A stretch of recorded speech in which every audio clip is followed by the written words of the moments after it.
The first time my husband looked at me like he wanted me dead, I was wearing his mother's heirloom wedding ring. It was too big for my finger. It kept sliding toward my knuckle, like it knew it didn't belong on me. Like, even the jewelry in the Falcon family had already decided to reject me before the man himself got the chance. The wedding was beautiful, the way all carefully constructed lies tend to be. The venue was a converted palazzo in the hills above the city, all marble floors and candlelight and white roses so perfect they looked fake. 300 guests filled the Golden Hall, men in suits that cost more than most people earned in a year, women draped in silk and diamonds, all of them watching the union of two families like it was a performance. Which, of course, it was. I had known about the arrangement for 4 months. My father told me on a Tuesday, between a phone call and a business lunch, like it was an appointment he'd scheduled on my behalf. He set his coffee down, looked at me across the kitchen island, and said, "You're marrying Williams Falcon in the spring." Then he picked the coffee back up and left the room. 4 months. That was how long I had to make peace with the fact that the man I had been quietly, foolishly half in love with since I was 19 was going to become my husband. Not because he chose me, but because our fathers chose each other's territories first. I want to be honest about that feeling, because it matters for everything that came after. I was afraid. Of course I was afraid. Williams Falcon was not the kind of man women dreamed of softly. He was the kind of man they had nightmares about and then felt confused when they woke up not wanting to forget them. He ran the Falcon syndicate with the precision of a surgeon and the mercy of a winter storm. Nobody crossed him. Nobody touched him. Nobody looked at him too long without feeling like they'd made a mistake. And yet I had spent years stealing small, careful glances at him across family dinners and power meetings. Memorizing the way his jaw went tight when someone was wasting his time. The way he moved through a crowded room like the crowd simply parted before he decided to walk. He never raised his voice. He never needed to. People like Williams Falcon had long since discovered that silence was more terrifying than any threat. I had told myself my feelings were just fascination. Curiosity. The kind of thing that would dissolve the moment I actually spoke to him properly. Except when my father told me I was going to marry him, the first thing I felt, before the fear, before the grief, before the very reasonable panic, was something that felt almost like relief. Which told me everything I needed to know about how foolish I still was at 23. The ceremony itself was a blur of flowers and Latin phrases and a priest who kept smiling at us like he hadn't noticed that neither the bride nor the groom was smiling back. My hands were shaking by the time we stood at the altar, not from nerves about marriage in general, but because Williams was standing 18 inches to my left, close enough for me to smell the faint cedar of his cologne, and he had not looked at me once. Not once. Not during the processional, when I walked down the aisle in a gown that had taken 3 fittings and 2 alterations and cost more than my first year of university. Not during the vows, when the priest asked him to look at me and he turned his face in my direction but aimed his eyes somewhere past my shoulder, like there was something more interesting on the wall behind my head.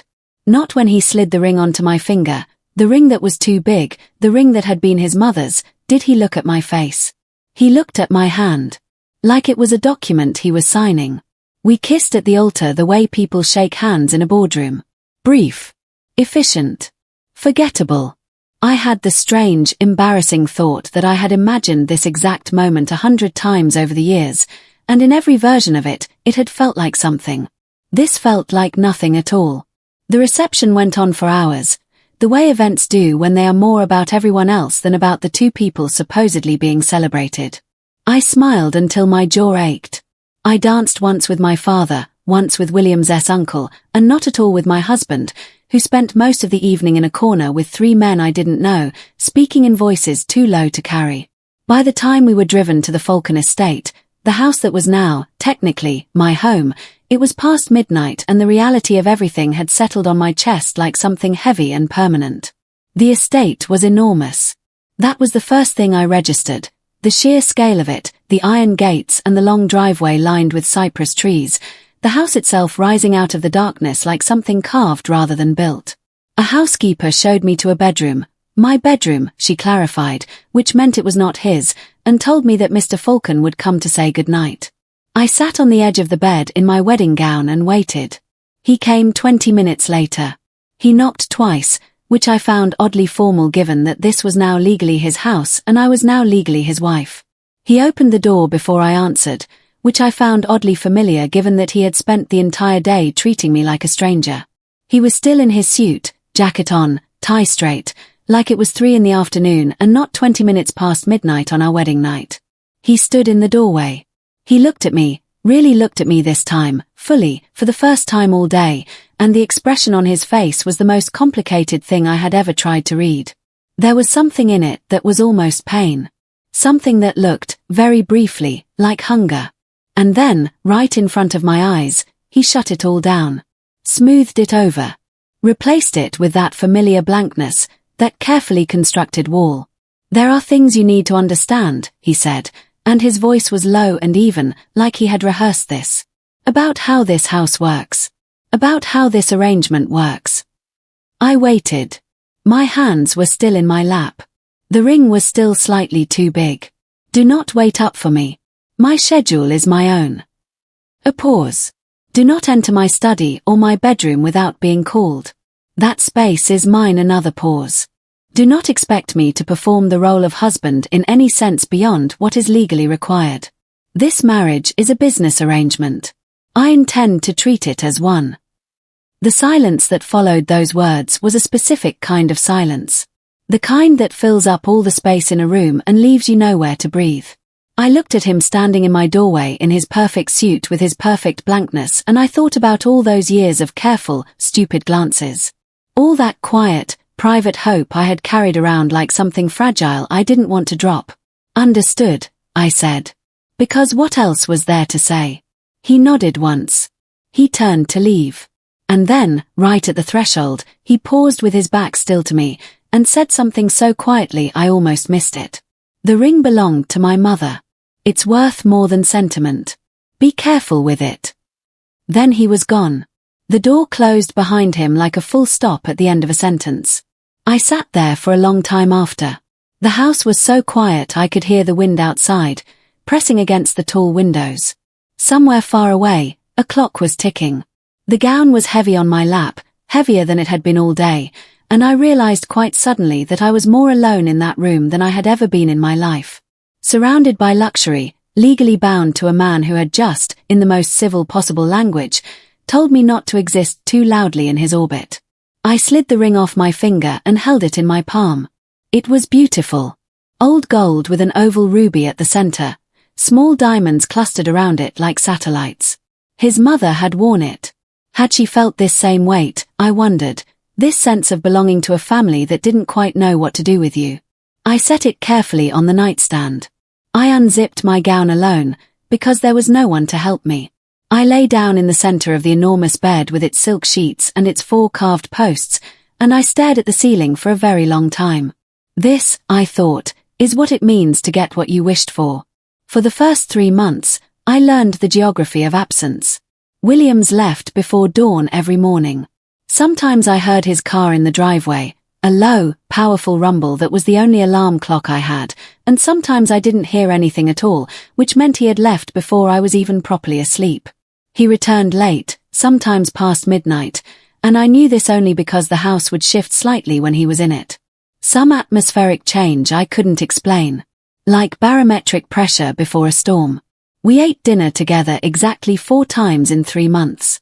Meals where we sat at opposite ends of a table built for 12, where conversation happened in careful, practical exchanges about household things, the renovation of the East Wing, the schedule of the staff, a charity event his uncle had requested we attend together. He never asked me about myself. I stopped expecting him to. The estate was beautiful, in the way very expensive, very empty things tend to be. There were gardens I walked through every morning because walking was the only thing that made the days feel like they were actually moving. There was a library with floor-to-ceiling shelves that I spent whole afternoons in, pulling books down not always to read them but just to feel like I was touching something real. There was an indoor pool I used 3 times before the silence of swimming alone in a room that large started to feel less like peace and more like punishment. I was not unhappy, exactly. That felt important to understand about myself. I wasn't crying. I wasn't raging. I had too much dignity for either, and perhaps too much stubbornness.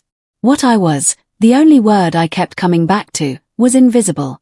I moved through that house and the house moved around me and nothing ever quite connected. I was a piece of furniture that had been placed in a room it didn't belong in and then politely forgotten. Michael Cole arrived on a Wednesday in late March. He was an architect. I knew this before I met him because Williams had mentioned, at one of our 4 dinners, that he was having the private gallery redesigned. Williams collected art the way some men collected debts, systematically, expensively, and without apparent emotional involvement. The gallery space was being expanded and restructured, and a specialist had been hired to oversee it. I was in the garden when he arrived, half reading a novel on a stone bench near the fountain, the kind of reading where your eyes go across the words but your mind is somewhere else entirely. I heard voices from the terrace and looked up, and there he was, medium height, sander-haired, wearing a white linen shirt with the sleeves already pushed up past his elbows at 10 in the morning, carrying a rolled tube of blueprints under one arm and talking to the head housekeeper with an easy, natural smile. He saw me before I could pretend I hadn't been looking. He lifted a hand in a small wave. Not presumptuous.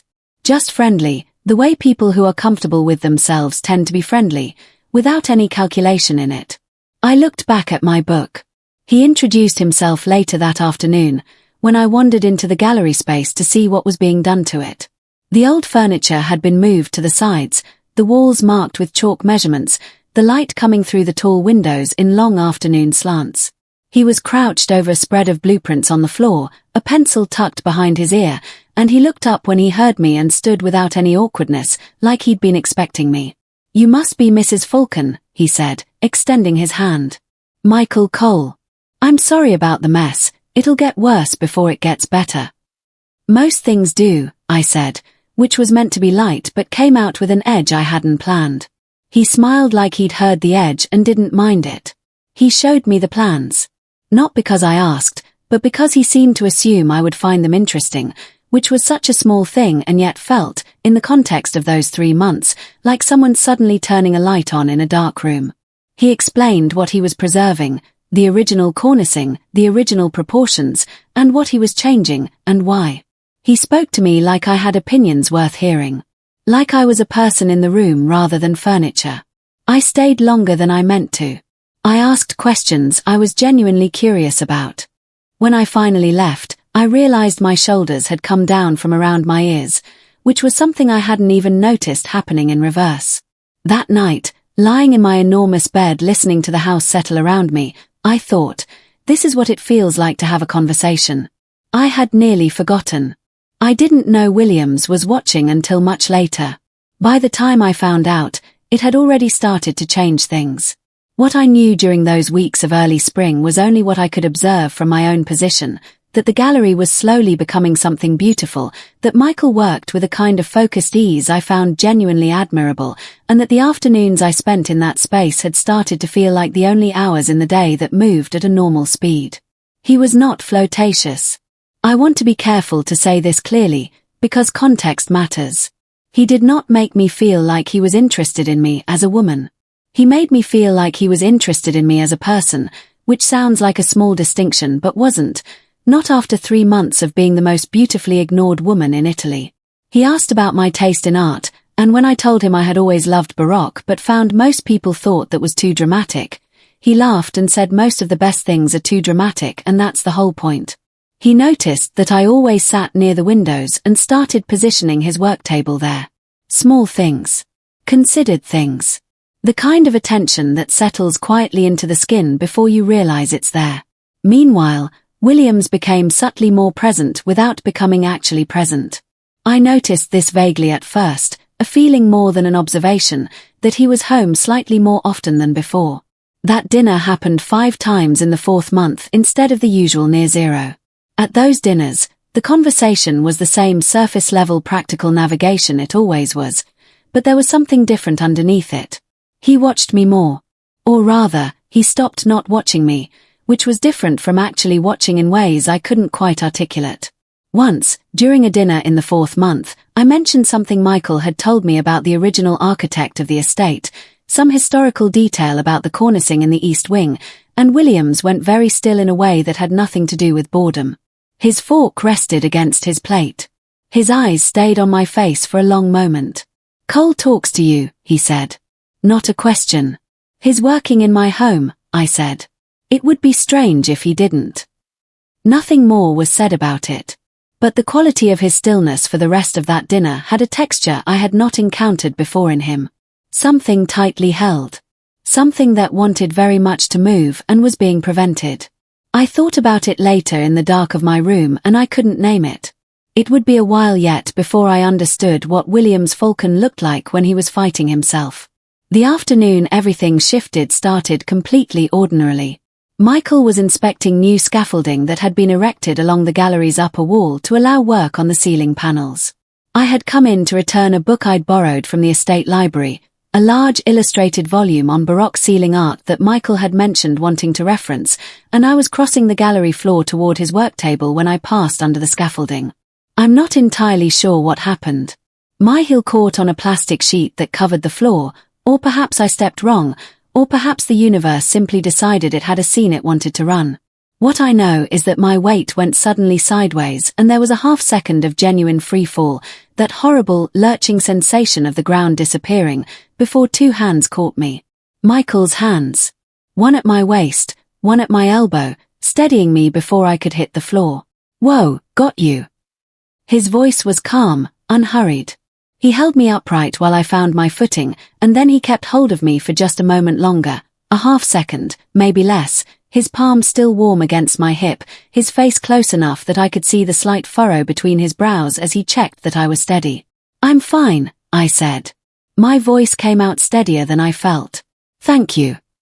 "That sheet needs to be taped down properly," he said, already looking past me to flag down one of his workers, which was the practical, unsentimental response of a person who dealt in structural realities. He let go of my waist. He let go of my elbow. He turned to deal with the safety hazard. And that was the moment Williams walked in. I felt him before I saw him. That atmospheric shift I had learned to recognize, the subtle drop in room temperature, the way the workers who were mid-conversation stopped, not because there was any sound to alert them but because men like Williams Falcon carry an energy that precedes them into rooms. I turned, and there he was in the gallery doorway, still in his jacket, home hours earlier than usual. He was looking at Michael's hand.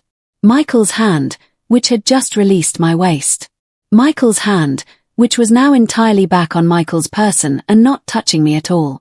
None of that seemed to matter. William's gaze moved from that point in space, where the hand had been, to Michael's face, and then slowly to mine, and what lived in that look was something so controlled and so enormous that the air in the room genuinely felt different. He didn't speak to Michael. He didn't raise his voice. He looked at me with those dark, unreadable eyes and said, very quietly, "Your room." Not a request. I knew the difference.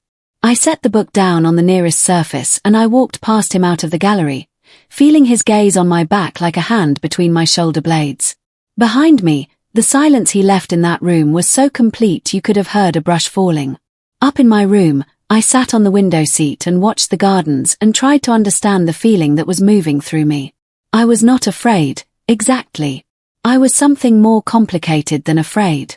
I was paying attention in a way I hadn't been paying attention before, to the shape of what I had just seen on Williams Falcon's face. It wasn't anger, I thought. Or it wasn't only anger. I wasn't sure I had a word for what it was. But it was the most alive I had ever seen him look. He came to my room that night. It was past 11, and I was still awake. I had been awake for hours, reading the same paragraph of the same chapter over and over while my mind ran in circles. When I heard the knock, firm and deliberate, I almost thought I had imagined it. He came in without waiting for an answer, which was new. Usually when he came to deliver a verdict or a schedule or a piece of information I was expected to absorb and adapt to, there was a formality to it, a pause at the door, a deliberate stillness. Tonight there was none of that. He came in and crossed the room and he was not quite himself. Something in the edges of him was not properly held together. He stopped a few feet from where I sat on the window seat, the book still open in my hands. His jaw was tight. His hands, at his sides, were not entirely relaxed. He looked at me for a long moment like he was working up to something, and then he took one step forward and reached toward my face, slowly, like he was approaching something wild, and his fingers hovered near my jaw without touching it. The tenderness of that gesture, from this man who had spent 4 months treating me like a business arrangement, stopped my breath completely. And then I flinched back. Not from fear of him, exactly. From something else, something that tasted like pride, like grief, like a wound that had been carefully scabbed over and was not ready to be touched. His hand hung in the air for a moment. "You told me," I said, and my voice was very steady, which surprised me, "not to touch you. Not to wait for you. Not to expect a husband." I held his gaze. I assumed those rules ran in both directions. The effect of those words on him was like watching a building settle. Something moved through his face, several things, too fast and too much for me to catalogue, and then everything went still and closed in the way it always did. He took his hand back. He took a step back. The silence that followed was the loudest thing I had ever been inside. He left without another word. The door clicked shut with the same quiet finality it always had, and I sat in the darkness for a long time after, the book face down in my lap, my pulse doing something complicated in my chest. I had wanted to wound him. I was honest enough with myself to know that. And I had. I had used his own words like blades and turned them back on him, and it had worked, and I sat with the victory of that for about 30 seconds before the regret began to settle in underneath it. Because his hand, in that moment before I flinched, had been the most honest thing I had ever seen him offer. And I had refused it. I sat there for a very long time. Outside, the rain had started, pressing gently against the glass. The ring on my finger, which I wore now, which I had started wearing without quite deciding to, caught the lamplight. I was not sure, after all, who was punishing whom. The next morning, they started arriving. First there was a painting. A small one, wrapped in brown paper and left outside my bedroom door overnight, an original charcoal sketch by an artist I had mentioned, in passing, at dinner 2 months ago that I found interesting. I had mentioned it once. I had not imagined he had been listening. Then a jewelry box, black velvet, containing a bracelet so delicate it looked like it was made of light. Then 3 gowns. Then books, a whole selection of them, curated with an attention to my taste that was frankly bewildering, because it meant he knew my taste, which meant he had been paying a different kind of attention to me than I had believed. None of it came with a note. None of it came with an apology or an explanation, or even an acknowledgement that anything had happened. It just appeared, quietly, at intervals throughout the day, carried in by the house staff with perfectly neutral expressions. I left all of it where it arrived. The painting leaning against the wall. The jewelry box on the console table in the hall. The gowns still in their tissue paper. It was not a principled stand, exactly. It was more that I didn't know what to do with it, with the idea that this man, who had so comprehensively refused to give me anything of himself, was apparently capable of remembering every offhand thing I'd ever said and translating it into gifts. There was something both touching and deeply frustrating about that. Like a person who shows you they understand you in every possible way except the way that actually matters. I spent the afternoon in the garden instead. Michael was there, having stepped out for air during a break in the work, and we sat on the stone bench by the fountain and he told me about a project he'd completed in Portugal, a conversion of an old monastery into a private residence, and I listened, and it was easy in the way very few things in that house were easy. He noticed I was quieter than usual.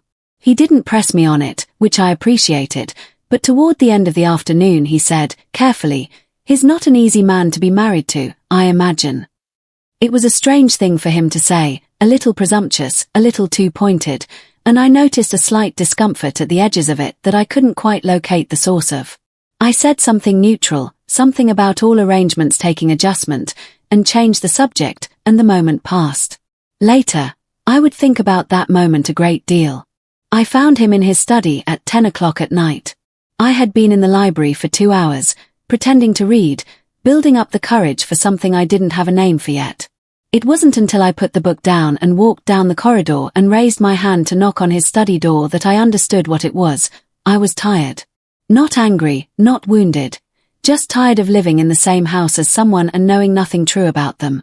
He said come in, and I did. The study was smaller than I expected. I had never been inside it before, and warmer, which surprised me too. Bookshelves floor to ceiling, a fire burning low in the grate, papers spread across a wide dark desk. He was standing near the fireplace when I entered, a glass of something amber in his hand, jacket gone, shirt sleeves rolled to the elbow, and the absence of the jacket made him look different in a way I couldn't entirely account for. Less armored. More human-sized. He watched me walk in with an expression that was guarded but not hostile. He had learned, in the months since the wedding, what it looked like when I was about to say something real rather than something polite, and I could see him bracing for it.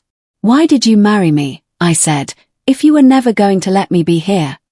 It wasn't accusatory. That mattered. I made sure it wasn't. It was a genuine question, the kind that had been sitting at the back of my throat for months, waiting for the right combination of exhaustion and courage to push it out. He was quiet for a long moment. Not the dismissive quiet I had come to expect, where the silence itself was a door being closed, but something more fragile than that. Something that moved in him like water finding its level. He set his glass down on the mantel. He looked at the fire. When he finally spoke, his voice was different from his usual voice. Lower, and less controlled, like something under it was slightly loose. "My father," he said, "loved my mother the way a fire loves everything it touches." I waited. The fire crackled. Outside, the wind moved through the cypresses. He was not a cold man. He said the words carefully, like someone stepping across ice and testing each piece before committing weight to it. He was the opposite. He was the most present man I have ever known. He consumed every room he entered. He consumed her. Every day of their marriage was the most intense, most violent version of itself. Passion and obsession and rage and tenderness so extreme that the house itself seemed to have no temperature. Only burning or cold. He turned from the fire then. He looked at me with something in his face that I had no previous frame for, a nakedness I had not imagined him capable of. She died at 41. He had loved her into the ground. Controlled her, consumed her, driven her down to nothing in the name of devotion. And he wept at her grave the way a man weeps who has no idea what he did wrong. The silence that followed was different from all the other silences. This one had weight and shape and grief in it. "I don't know," he said, very quietly, "how to hold something without breaking it. I have spent my entire adult life learning to want nothing, because the men in my family want with a violence that destroys what it loves." A pause. I told myself the rules were to protect you. And they were.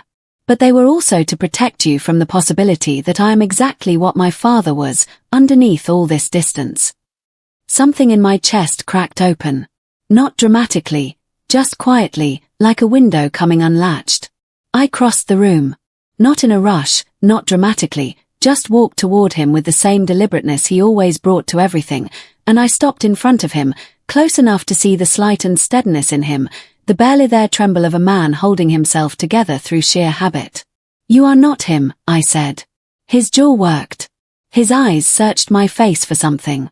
"You don't know that," he said.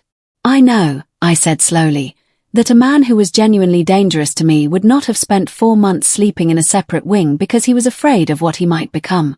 That's not what monsters do, Williams. Monsters don't protect people from themselves. They just take." Something in him broke. Very quietly. Like the fire settling in the grate. He lifted his hand again, like he had in my room that night, and this time I didn't move. I stood still and let his palm come to rest against my jaw, his thumb brushing the line of my cheekbone, and the touch was so careful it almost undid me completely. Then he leaned down and kissed me. It was nothing like the wedding.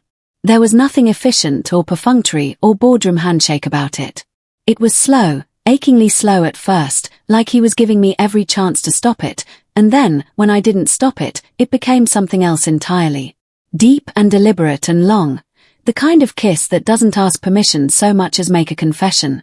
His hand moved from my jaw to the back of my neck, holding me with a gentleness that was almost worse than anything he could have done roughly, because gentleness from a man like Williams Falcon was its own kind of overwhelming. I kissed him back.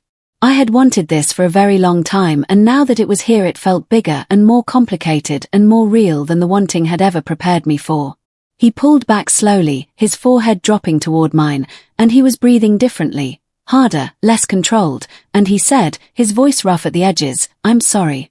I shouldn't have." I kissed him again. Brief. Firm. A deliberate answer to the apology he didn't need to make.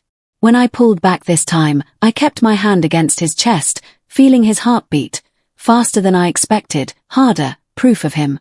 Proof that under all that granite lived something that could race. "We owe each other apologies," I said. "I think we both know that. But not tonight." He looked at me with those dark eyes that were not, right now, blank at all, that were open in a way I suspected very few people had ever been allowed to see, and something settled between us. Not solved, not fixed, not the tidy resolution of everything that had been wrong. Just a beginning. An agreement to try. We sat by his fire for another hour that night, the two of us on opposite ends of the long leather couch, talking. Not about anything enormous. Just talking, the way people do when they are carefully, cautiously starting to let each other in. He asked about my childhood. I told him about my mother, who had died when I was 12, and how the house had gone quiet after her in ways I had spent years trying not to think about. He listened with the whole of himself. By the time I went back to my room it was past midnight, and I felt, for the first time since I had arrived at this estate, like I was actually living here. Not haunting it. Living in it. Things shifted between Williams and me after that night in the study, slowly and imperfectly. The way things shift when two people have spent months building walls and are now, tentatively, identifying which bricks they're willing to remove. He came to dinner without being prompted. He asked, once, what I wanted done with a particular corner of the East Garden, and actually listened to my answer, and the next week there were rose bushes there, the old climbing kind, not the formal clipped kind, which was exactly what I had described. He knocked on my door one evening just to tell me there was a decent film on the television in the main lounge, phrased so casually that it was clearly an invitation he had practiced being casual about. I went. We watched it side by side on the large sofa, not quite touching but close enough that the warmth was mutual, and when something in the film made me laugh he turned to look at my face with an expression I felt even when I wasn't looking directly at him. I should have been paying more attention to Michael during this time. I see that clearly now, looking back. The signs were there, in the retrospective way that signs always are, clearer in review than in the living of them. He had started coming to find me rather than waiting for me to come to the gallery. Small visits, plausible excuses, a question about the lighting in a section I had an opinion about, a reference book he thought I might enjoy. His remarks about Williams had become slightly more frequent and slightly more pointed. Not overtly critical, nothing so crude as that. More like the subtle, continuous work of planting doubt. He must be very busy, to leave you on your own so much. Or, I sometimes wonder if you're appreciated here the way you should be. I had been deflecting these comments without fully registering them as a pattern. I was focused on Williams, on the delicate and real thing that was growing between us, and Michael had become background noise in a way that, I realized later, was exactly what he had not intended to become. On a Thursday evening, he found me in the East Garden and told me the gallery was nearly done. He said he wanted to do a final private viewing of the completed space, just the two of us, so he could walk me through everything before the formal reveal to Williams. He made it sound professional, considerate, like he was doing me a courtesy. There was no reason to say no. So I didn't. The gallery looked extraordinary in the evening light. He had done something remarkable with the ceiling panels, restored and relit so that the gold leaf caught the ambient light and seemed to move. We walked through it slowly, and he explained everything with his usual fluency, the preservation decisions, the structural choices, the lighting design, and he poured wine at some point, from a bottle he had brought, and I drank a glass while he talked because the conversation was interesting and the room was beautiful and I was, in the particular way of a person who is slightly more relaxed than they should be, not thinking clearly enough. I noticed the edges of the room first. The way they went slightly soft, slightly unfocused. I thought, I am tired. I thought, I have not eaten much today. I set the glass down. Michael was still talking. And then he wasn't. And then he was standing closer to me than he had been a moment ago, and his voice had changed, lost its professional warmth, found something underneath it that was different in a way my blurring mind was struggling to categorize. You deserve better than this place, he said. Then him. My legs were unsteady. My thoughts were arriving in the wrong order. I reached for the table behind me and missed it. "What?" I said, and my voice came out strange and thick. "Did you put in my wine?" His expression did something then that I had never seen it do. The warmth slid away like a mask lifted, and what was underneath it was not gentle at all. It was patient and calculating and certain in a way that turned my stomach even through the fog that was rising over my thoughts. "You'll thank me," he said. "When we're out of here. When you can breathe." I tried to move away from him. My body didn't properly cooperate. I managed to put the table between us and I grabbed hold of a chair and I made a sound that was probably not as loud as I needed it to be. The room was thick with whatever he'd given me, and then I said his name, loudly, the only name that felt like a wall between me and whatever was about to happen. "Williams." The door came off its hinges. Not slowly, not with any cinematic build-up, it simply ceased to be a door and became debris, and Williams was in the room in the same motion, like the door and his arrival were a single continuous act. He took in the scene in less than a second. Me holding the back of a chair for balance, Michael's hand reaching toward my arm, the wine glass on the table, the expression on my face. What followed was the most frightening and the most necessary thing I had ever watched. Williams crossed the room in 4 steps and had Michael by the collar before Michael could arrange his face into something defensible. There was no shouting. That was the part one couldn't stop replaying after, that Williams, in the fullness of his fury, made almost no sound. What he did was physical and precise and devastating in the way that extreme control, finally let go, always is. He put Michael against the wall. He held him there. He said something very quietly against his ear that I couldn't hear and didn't need to hear, because Michael's face said everything about what it contained. "Williams." My voice was slow, thick, but firm. "Stop." He stopped. He turned from Michael to look at me, and his face, this was the thing I hadn't expected, his face was not rage. It was terror. He crossed the room in a different way this time, quickly, without armor, and caught me before my legs could finish deciding to give out. Behind us, I heard Michael slide down the wall. 2 of Williams' security men, I hadn't even registered their entry, materialized from somewhere and removed him from the room. There were voices in the corridor, doors, footsteps, all of it reaching me as if through water. Williams lowered me to the floor, sitting with his back against the gallery wall and me between his knees, his arms around me, one hand at the back of my head. He was saying something, my name, repeated, low and steady, not like a command but like something he needed to say. Like saying it was keeping him here, in this moment, instead of going back through the door after Michael. "I'm here," I said. "I'm okay." His arms tightened.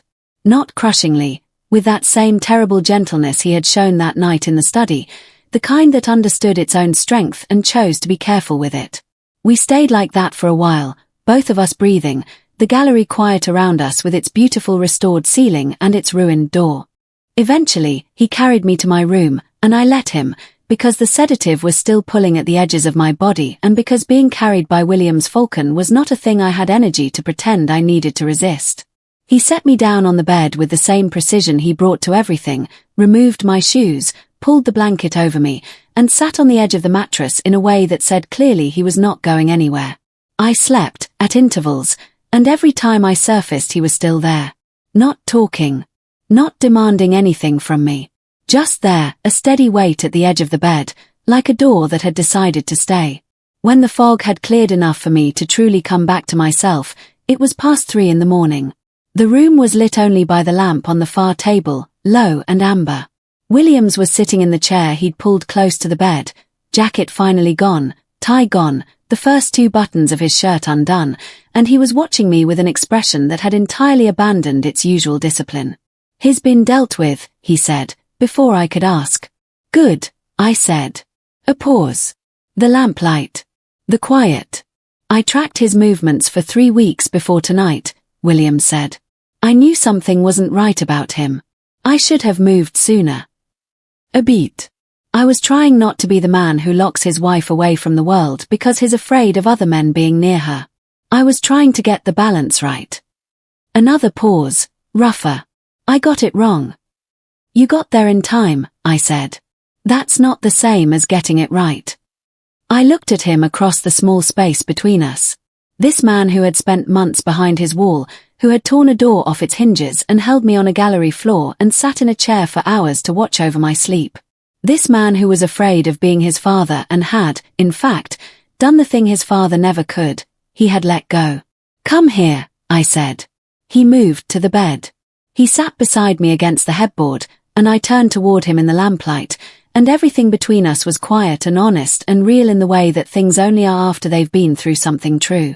We talked, softly, for a long time, about Michael, about the weeks leading up to it, about the things I had missed and the things I should have noticed. And then we weren't talking anymore, and the lamp was still low and amber, and the night outside was still dark. He kissed me the way the study kiss had been, slow and certain and with a care that was its own kind of declaration. His hands were in my hair and then against my face and then along my spine, and everything was unhurried, the way it can only be when two people have already been through enough to understand that what they have is not cheap. What happened between us that night was nothing like what I had imagined during those long, empty months of our marriage. It was not cinematic or dramatic. It was true. It was the culmination of every almost that had been accumulating between us since the day he put his mother's ring on my finger. He was gentle where I needed gentle and certain where I needed certainty, and he said my name in a way that was so different from every other way it had ever been said that I understood, finally, what it was like to be known by someone. Afterward, we lay in the stillness with the lamp burning low, his arm across my waist, my head against his shoulder. The house was quiet. Outside, the cypresses were still. The ring, still slightly too big, still gold, still his mother's, was on the nightstand where I had set it when I came in. I reached for it without thinking, slipped it back onto my finger. His chin came down to rest on the top of my head. His arm pulled me slightly closer. Neither of us needed to say anything about that. 3 days later, I came downstairs to find him waiting at the breakfast table for the first time in 6 months of marriage. Not working. Not on his phone. Not facing the window with some invisible negotiation running behind his eyes. Just sitting there, with coffee and the newspaper and a second cup already poured, which was either the bravest or the most careful thing he had ever done in this house, and I wasn't entirely sure which. I sat down. We drank the coffee. Outside, the sun was doing what the Italian sun does at 8 in the morning, filling the garden with that particular soft, golden hour light that makes everything look like it might be worth keeping. The roses Michael had not yet destroyed were climbing the east wall. The fountain was running. The cypress trees stood at the end of the drive exactly as they always had, indifferent to everything that had changed inside. "I want to do this differently," Williams said, without looking up from his coffee. His voice was its usual low and even pitch, but there was something underneath it that had been there since the gallery, a kind of steadiness that was earned rather than performed. "The marriage. I want to do it differently than I have been." "So do I said. He looked at me then. Fully. The way he had looked at me on the night of the study, with no wall and no manufacture, just himself, complicated and scarred and, underneath all of it, wanting something real. "I don't know how to do it," he said. "I should tell you that honestly. I know how to run an empire. I know how to make people afraid and how to make them loyal and how to hold a city in my fist without crushing it. I do not know how to have breakfast with my wife without feeling like I'm going to get it wrong." Something in my chest did the thing it had done in the study, that quiet cracking open. "Then get it wrong," I said. "And we'll fix it. That's what people do, Williams. That's what we're going to do." He absorbed this. He turned back to his coffee. "The rules," he said, after a moment. "Are gone," I said. "All of them. We'll make new ones. Together. Actual ones, not decrees." A beat. Something that might, in a different man, have been the beginning of a smile. "That seems reasonable," he said. "It seems extremely reasonable," I agreed. "I'm full of reasonable ideas. You'd know this if you'd asked me in the past 6 months." Now he did look at me. Fully. And there it was, behind all the control and all the careful architecture of his face, something genuine and warm and terrifyingly human. "I'm sorry," he said, "for the past 6 months. I know." I set my cup down. "I'm sorry for some of them too." He extended his hand across the table. Not reaching for me, just placed it there open, an offering, a choice. The same gesture, I realized, as everything he had tried and fumbled and tried again to give me. Just his hand. Just himself. I put my hand in his. The ring caught the morning light, and the garden moved in the small wind, and somewhere in the distance the city was already alive with all its noise and motion and danger and ordinary impossible beauty. Out there, Williams Falcon was feared. Out there, his name was said in certain rooms with a very particular kind of quiet. In here, this morning, he was just a man who had learned, late and hard and at real cost, to hold something without crushing it. To want without consuming. To love the way his father never could, carefully, with both hands, and no hidden blades. And I was just a woman who had finally stopped confusing warmth for safety.